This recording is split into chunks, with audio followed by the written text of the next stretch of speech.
Slice natin. Sarap ng cream ah. Parang hindi ko na ito ililipat sa ano. Grabe, ang kapal ng cream ah. Wow.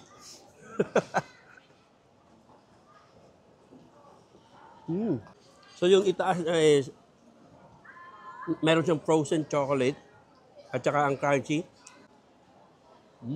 Tapos ito yung ano niya, parang sansibal. Yung layer niya. In fairness, hindi siya masyadong matamis. Tapos yung masarap yung chocolate na ginamit niya. Talagang napaka-idol nito. Ito yung the best. Yung layer niya. Para siyang may ice cream sa loob. At talagang may ice cream. Combination ng chocolate, mango, yung cream, at saka yung layers niya na parang sansibal. Tikman mo.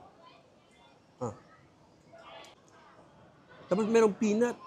So every layer ng Mango Bravo is a masterpiece.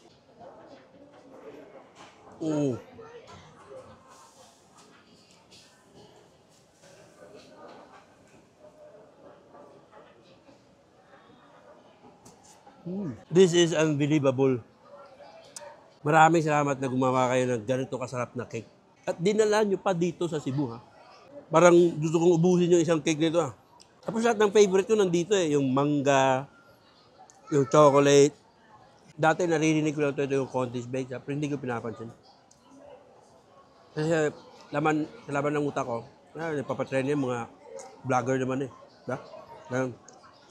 First time I believe nga, sila mismo. Trending talaga.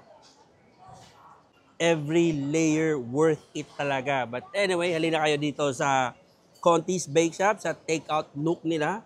Located po sila sa SM City. At in between po siya ng Decathlon at saka SM Home Appliance. Open sila everyday, mall hours. So hindi lang ito yung itinda nila. Marami pang ibang cakes, especially yung pistachio, shortcakes, chocolate cakes. Nako, talagang malilito ka or marami talagang mapagpipilian. So aside sa cake, meron din sila mga goodies tulad ng mga butterscotch, yung brownies, at saka meron din mga cookies.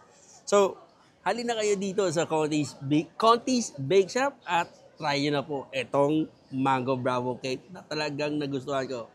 Thank you so much for watching this video and see you on my next vlogs. Bye-bye!